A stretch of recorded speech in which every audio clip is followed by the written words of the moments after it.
The Portuguese like their shush, shush, shush, shush, shush. It's not Ramos Pinto. In Spain, it would be Ramos Pinto. In Mexico, it'd be Ramos Pinto. In Portugal, it's Ramos Pinto. So we got to do lots of shush, shush, shush, shush, shush today. We're shushing. We're porting. I'm so excited. You know, it was it was really cold this past week here in California. It got down to 49. Right? Huh? I know what you're thinking. Brrr. But when the high is 49 in SoCal, that's when we reach for port. I reach for port. I love port. I think everybody loves port, but we just don't remember to drink it. You know what I mean? We don't remember to drink it. When we do drink it, we're like, this is good. It's kind of like Indian food. Like, you know, every time you have Indian food, it's like, wow, this is freaking great. And then like 6 months later, you're like, when was the last time we had Indian food? Like, same type of deal. It's the Indian food of the wine world. Seriously. Whenever I have port, I love it. The greatest dessert you can ever have is vintage character port, ruby port, and fresh baked chocolate chip cookies. Oh, I'm just feeling that diabetic coma coming on now. Amazing. Today we're featuring a super duper bottle of port. This port was already special, but today's price makes it even more special. But this is Ramos Pinto. So Ramos Pinto is one of the top port houses in Portugal, straight up. Douro Valley. They own two very famous sites, Bom Retiro and Ermavoira. I said that wrong. It's okay. But anyway, they own two of the best vineyards. One of them, the Cima Corgo, and one of them, the Douro Superior. There's 3 zones in the Douro Valley, and Cima Corgo and Douro Superior are the two, probably, are they my favorites? Probably, yeah. And all these vineyards are gorgeous vineyards, steep-ass vineyards, heading down into the Douro River. They're absolutely gorgeous on these terraces that go from like 300 feet up to 1,000 feet. So when you're working this vineyard, and I was thinking about this the other day, I would probably start at the bottom of my day and just slowly work my way up, right? Because you don't want to work your ass off all day, get to the bottom, you're like, man, I got to walk my ass up.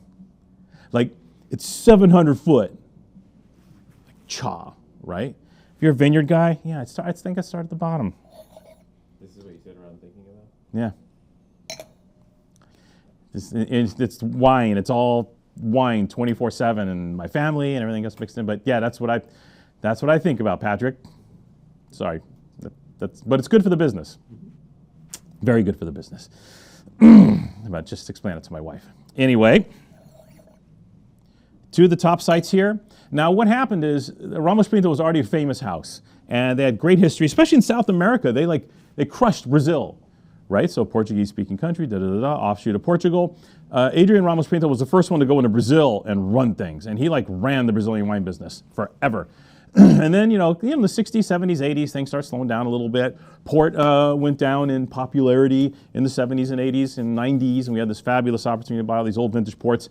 Anyway, Ramos Pinto figured it out at the time and said, hey, let's hook up with somebody, and let's reimagine Ramos Pinto a little bit. So who'd they hook up with? Louis Roederer. That's a good hookup, huh? Little coin there. An opportunity for them to work on their vineyards, work on their winery, and make the exact type of wine they want to make. Now, these guys are a classic port house. You got ruby ports, you got tawny ports, vintage ports, vintage character ports, and you have late bottled vintage ports, which if you're familiar in the world of port, even if you're not, I'll explain it to you right now, late bottled vintage ports are the greatest value in port wine. Hands down. Why, Kyle? Why are vintage the greatest value? I'm going to tell you. Because these are a vintage port, and what they do is they pick certain lots from the vintage that they aren't quite as tannic and structured from these vineyards. And then what they'll do is they'll age these lots for an extended period of time in barrel to round out tannins, soften the wine, create this ease of drinkability. So when the wine is released, actually later than the classic vintage ports, it's released at a softer, easier, more level of drinkability and at a lower price, right? Which, this does not make sense. But Think of it this way. Think like you had Mondavi Cabernet and Mondavi Reserve Cabernet. And Mondavi was like, okay, we're going to release the Mondavi Reserve Cabernet 2 years after the vintage. But we're going to release the regular Cabernet 4 years after the vintage because we want the regular Cabernet to taste nicer. Now, let that settle in. Doesn't that sound cool? Yes, it does. Say, yeah, not. Yes, it does. And that's exactly what these port houses do. Late bottled vintage. It is 100% vintage port from the 2017 vintage. A warm year, big year, chewy, black strap year of wines. Hot, rich, engaging, structured, big, powerful wines. Now, they age these in large, 15, very large, huge wood barrels. And since they age it in the huge wood barrels for an extended period of time, the top ones, they don't need a filter. Now, if you notice, on this late bottle vintage port, I know we're covering a few things here, but this is like super educational. You guys still with me? Fantastic. This one actually had a cork. It was cork finished. There will be other late bottle vintage ports that have the little like cap thing on top. You know, a little black cap with the cork part underneath. Those are filtered. Those can be good, but generally not as good. The serious LBV guys make what they call a crusted vintage, late bottle vintage port. And that's what Ramos Pinto is. Grape varieties. Oh, you guys are fired up for this. They're too hard, so I had to, yeah, okay. Actually, this one's easy.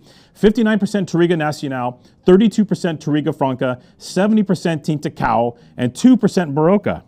That's not too bad, actually. That's mostly Touriga Nacional, which is like the go-to grape for port. That's like the Cabernet Sauvignon of port country. So a lot of the top port wines are made primarily of Touriga Nacional. That's the home team.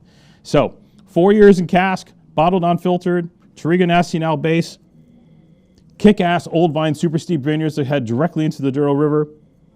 And the results are lovely. Port, it's sweet and yummy. It's like black fruit, blackberry, and cassis. It's like Cabernet on steroids with that wonderful fruity edge to it.